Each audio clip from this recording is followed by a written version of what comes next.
धुरंधर release हो चुकी है।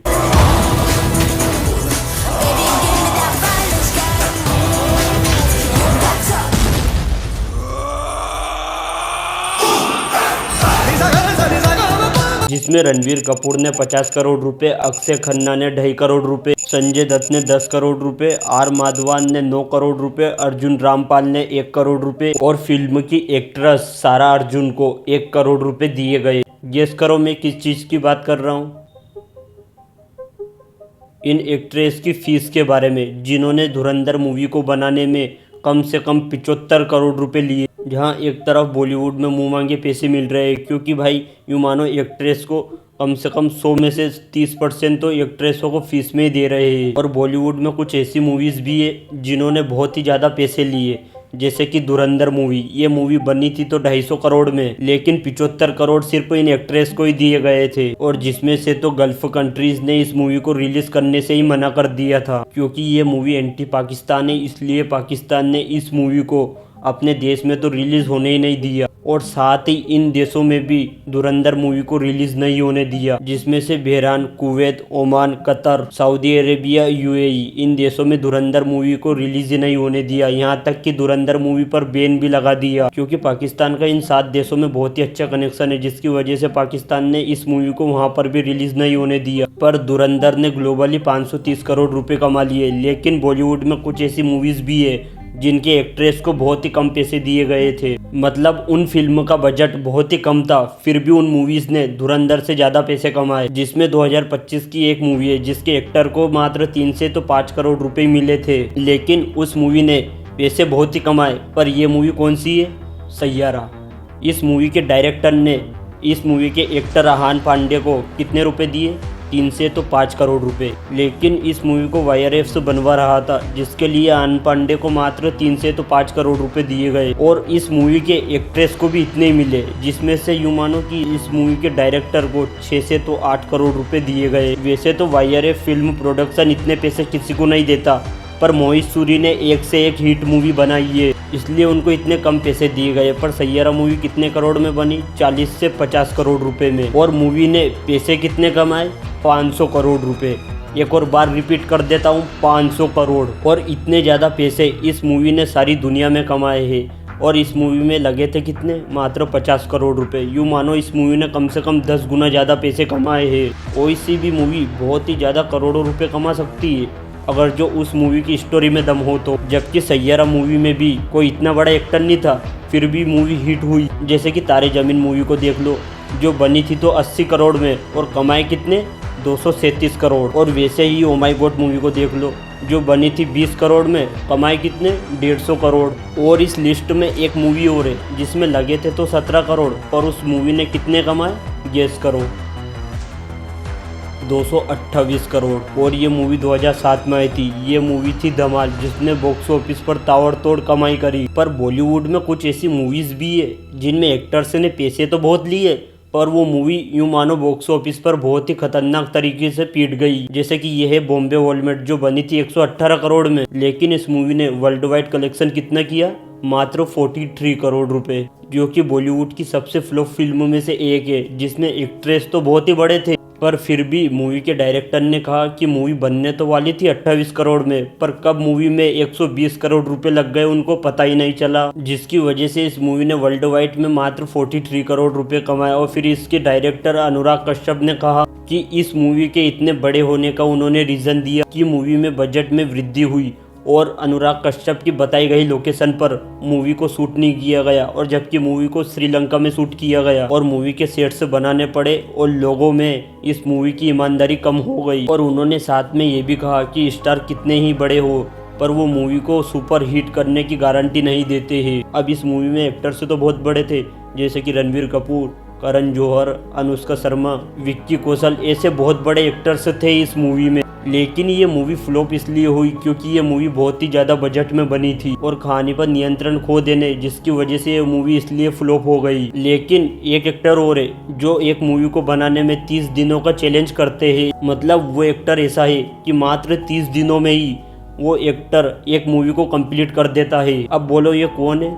ये कोई नहीं, ये सिर्फ अक्षय कुमार है, जो एक मूवी को 30 से 45 दिनों में ही कंप्लीट कर देते हैं। और इन्हीं की एक 30 दिनों वाली मूवी थी जिसको इन्होंने मात्र 30 दिनों में बनाया था, वो मूवी थी जोकर। इन्होंने पैसे तो बहुत ही लिए पर वो डेटा भी अवेलेबल नहीं है, क्योंकि मूवी में कम से कम 47 करोड़ रुपए लगे थे। पर मूवी ने कमाए कितने, मात्र 35 करोड़ रुपए। और एक टाइम पर अक्षय कुमार इतनी फ्लॉप मूवी दे रहे थे, उन्होंने 90s के टाइम पर कम से कम 16 मूवीज फ्लॉप दी थी। और उन्होंने कहा क्या कि उन्होंने लगातार 16 मूवी देने के बाद भी उन्होंने हार नहीं मानी और आगे ऐसे ही बढ़ते रहे। और उसी के चक्कर में उन्होंने कम से कम यूं मानो बहुत ही ज्यादा फ्लॉप मूवीज दी है। और इतनी मूवीज और कोई एक्टर करता तो आज उसका करियर बहुत ही अच्छा चलता।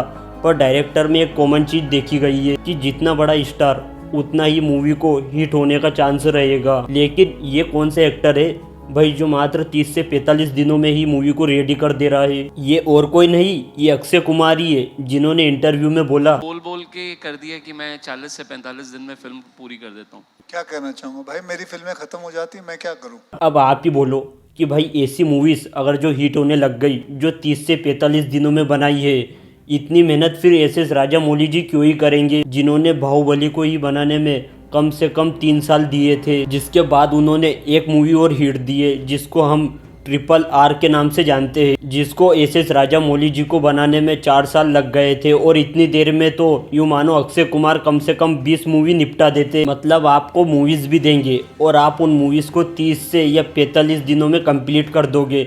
और उस मूवी के हिट होने के चांस कितने रहेंगे? 100 में से मात्र 30%। लेकिन अक्षय कुमार एक लौते एग्जाम्पल नहीं है बॉलीवुड इंडस्ट्रीज में। जबकि अजय देवगन की भी एक मूवी है जो 2012 में रिलीज हुई थी और उस मूवी ने कमाए कितने, 58 करोड़ रुपए। अब इस मूवी में एक्टर्स को पैसे तो बहुत ही ज़्यादा दिए थे, क्योंकि आज के टाइम पर RRR में अजय देवगन ने मात्र 8 मिनट के कैमियो के ही मात्र 35 करोड़ रुपए लिए थे, जिसकी वजह से उनको 2012 में कम से कम 10 करोड़ रुपए तो दिए होंगे। क्योंकि अभी तेज मूवी के पब्लिक में अभी डेटा अवेलेबल नहीं है। और तेज मूवी को बनाने में कितने रुपए लगे थे, 52 करोड़ रुपए। और विकिपीडिया की एक रिपोर्ट के अनुसार देखें तो उस मूवी ने कमाए कितने, मात्र 26 करोड़ रुपए। मतलब अजय देवगन को उस मूवी को बनाने में 10 करोड़ रुपए दिए गए, फिर भी वो मूवी फ्लॉप हो गई। और मूवी जितने पैसे में बनी थी उसका आधा ही बजट मूवी रिकवर कर पाई। और मूवी में इतना बड़ा एक्टर होने के बाद भी फिल्म पिट गई। पर एक मूवी पर डिपेंड करता है कि उस मूवी की स्टोरी कैसी है और कैसे एक्टर्स ने एक्टिंग की है।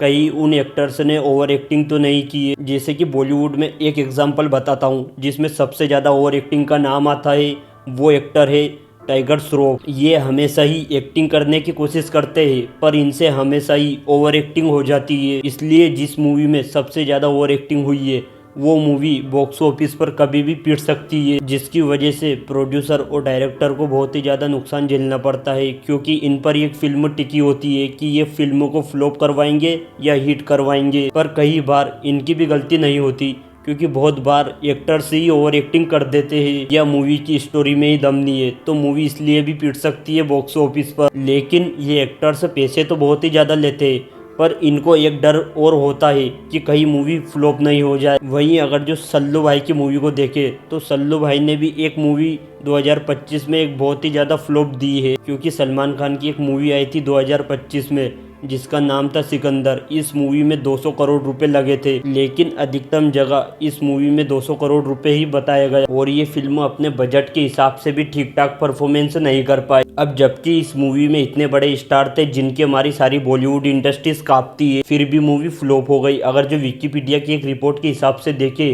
तो इस मूवी ने 176 करोड़ रुपए कमाए, फिर भी इस मूवी ने 2025 की हिंदी मूवीज में 9th नंबर पर सबसे ज्यादा पैसे कमाए। इसलिए एक डायरेक्टर और प्रोड्यूसर हमेशा बड़े एक्टर को चुनता है। अब इन्होंने सलमान खान को चुन तो लिया, पर डायरेक्टर और प्रोड्यूसर को इसकी बहुत ही बड़ी कीमत चुकानी पड़ी, क्योंकि सलमान भाई ने सिकंदर मूवी को बनाने में 120 करोड़ रुपए लिए। ऑब्वियसली वो इतने पैसे डिजर्व भी करते हैं, क्योंकि वो बॉलीवुड में शाहरुख खान के बाद सबसे बड़े एक्टर है। लेकिन अगर जो हम थोड़े दिन पहले की बात करें तो बॉलीवुड का डाउनफॉल चल रहा था, और ये डाउनफॉल कम से कम 3 से 4 सालों तक चला। पर कुछ ऐसी मूवीज थी जिन्होंने बॉलीवुड के डाउनफॉल को पूरी तरीके से खत्म कर दिया, जिसमें गदर 2, जवान, पठान और एनिमल जैसी बहुत सारी मूवियाँ थी। इन मूवीज ने बॉलीवुड के डाउनफॉल में पूरी तरीके से खत्म करने में सहायता की। पर जैसे जैसे बॉलीवुड की फिल्में हिट होती जा रही है, वैसे वैसे एक्टर्स की फीस भी बढ़ती जा रही है। जैसे कि मैं आपको एक एग्जांपल देता हूँ। थोड़े दिन पहले एक मूवी आई थी सैयारा, जिसमें हान पांडे इस मूवी के मेन एक्टर थे और उन्होंने इस मूवी से अपना डेब्यू भी किया था। अब उनकी फर्स्ट मूवी हिट हो गई और उनको सैयारा मूवी में दिए कितने पैसे, 3 से 5 करोड़ रुपए। वहीं आने वाला समय है,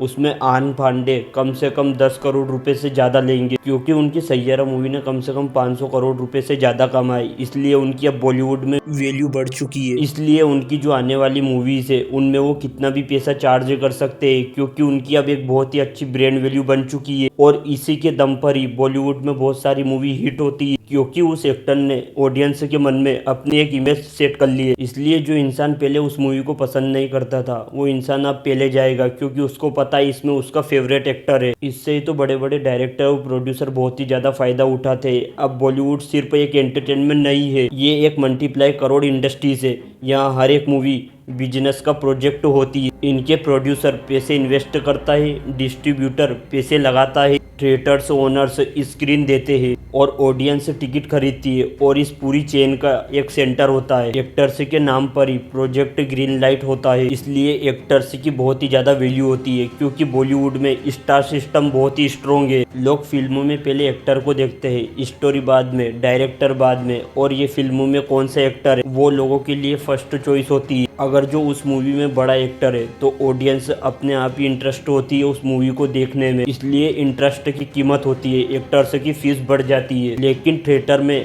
ऑडियंस को कौन लाता है? मोस्टली एक्टर का नाम ही लाता है, जिससे ओपनली कलेक्शन एक्टर पर डिपेंड करता है। वहीं ओपनिंग वीकेंड एक्टर पे भी डिपेंड करता है, क्योंकि अगर ओपनिंग स्ट्रॉन्ग है तो एक फिल्म को टाइम मिल जाता है। इसलिए प्रोड्यूसर एक्टर पर पैसा लगाता है, क्योंकि वो ऑडियंस लाता है और ऑडियंस पैसा लाती है। फिल्म बनाना एक बहुत ही हाई और एक रिस्क काम है, क्योंकि एक बड़ी फिल्म को बनाने में 100 से तो 300 करोड़ का इन्वेस्ट होता है। अगर फिल्म फ्लॉप हुई तो प्रोड्यूसर का नुकसान। इसलिए बड़े एक्टर लाने से रिस्क बहुत ही कम होता है। बड़े एक्टर मतलब maximum guarantee of opening, guarantee of media attention, guarantee of distribution deals. इसलिए एक्टर सबसे ज़्यादा पैसा चार्ज करता है, क्योंकि आज का एक्टर नहीं, एक एक्टर आज के टाइम पर ब्रांड है और ब्रांड हमेशा ऑडियंस लाता है। इस एक्टर की फिल्म होगी तो कुछ ना कुछ तो मिलेगा, और ये ट्रस्ट बहुत ही सालों में बनता है। और हिट फिल्म के बाद और फैन फॉलोइंग के बाद एक एक्टर की पेमेंट ब्रांड वैल्यू में होती है। जितना बड़ा एक्टर उतनी स्ट्रॉन्ग फीस, और एक एक्टर बहुत ही ज़्यादा मार्केटिंग टूल होता है। इसलिए तो ट्रेलर्स में सबसे ज़्यादा एक्टर से दिखाई जाते हैं, क्योंकि ऑडियंस एक अच्छा कनेक्शन बिठा लेती है। इसलिए तो पोस्टर्स पर एक्टर्स का फेस दिखता है। और अगर जो थोड़ी बहुत और कसर रह गई, इंटरव्यू और टीवी शोज में एक्टर जाता है और सोशल मीडिया पे ट्रेंड करता है, ये सब मार्केटिंग का हिस्सा है। अगर जो एक्टर ना हो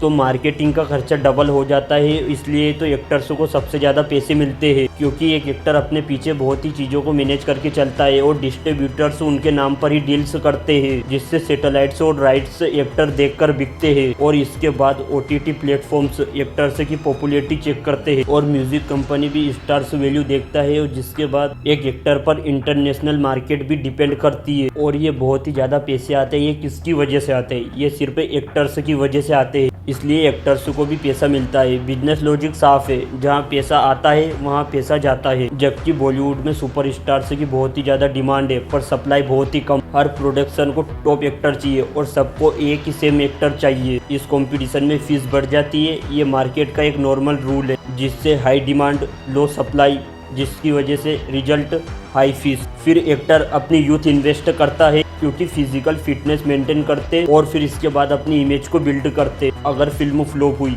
तो एक्टर पर ब्लेम आता, और एक बहुत ही गलत फिल्म एक्टर का करियर भी खत्म कर सकती है। और हमेशा एक एक्टर का करियर 10 से तो 15 साल के लिए ही हमेशा पीक में रहता है। इसलिए इसी टाइम में एक एक्टर को मैक्सिमम पैसे कमाने पड़ते हैं। आजकल एक्टर्स फिक्स्ड फीस बहुत ही कम लेते हैं और प्रॉफिट शेयर ज़्यादा, क्योंकि अगर जो फिल्म हिट हुई तो उसमें एक्टर भी ज़्यादा कमाता है। वहीं अगर जो फिल्म फ्लॉप हुई तो एक्टर का भी नुकसान होता है। ये मॉड्यूल फेयर माना जाता है, क्योंकि रिस्क शेयर्ड होता है और एक बड़े एक्टर का शेयर भी बढ़ जाता है, क्योंकि इससे कंट्रीब्यूशन बहुत ही ज़्यादा होता है। लेकिन इंडियन ऑडियंस में एक दिक्कत है, वो दिक्कत ये है कि डायरेक्टर एक्टर और राइटर इम्पोर्टेंट तो है, लेकिन उन्हें नहीं जानती थिएटर्स के बाहर। पोस्टर्स पर उनका फेस नहीं होता और उनके नाम पर टिकटें कभी भी नहीं बिकती, इसलिए उनकी मार्केट वैल्यू बहुत ही कम होती है। जहां हॉलीवुड में ये पूरा सिस्टम अलग ही है, वहीं बॉलीवुड में एक्टर्स सेंटरिंग कल्चर होते हैं। जब तक ऑडियंस नहीं बदलेगी, जब तक ये सिस्टम नहीं बदलेगा और एक्टर हमेशा ज्यादा कमाता रहेगा और ऑडियंस एक एक्टर को भगवान समझती रहेगी, फिर फर्स्ट डे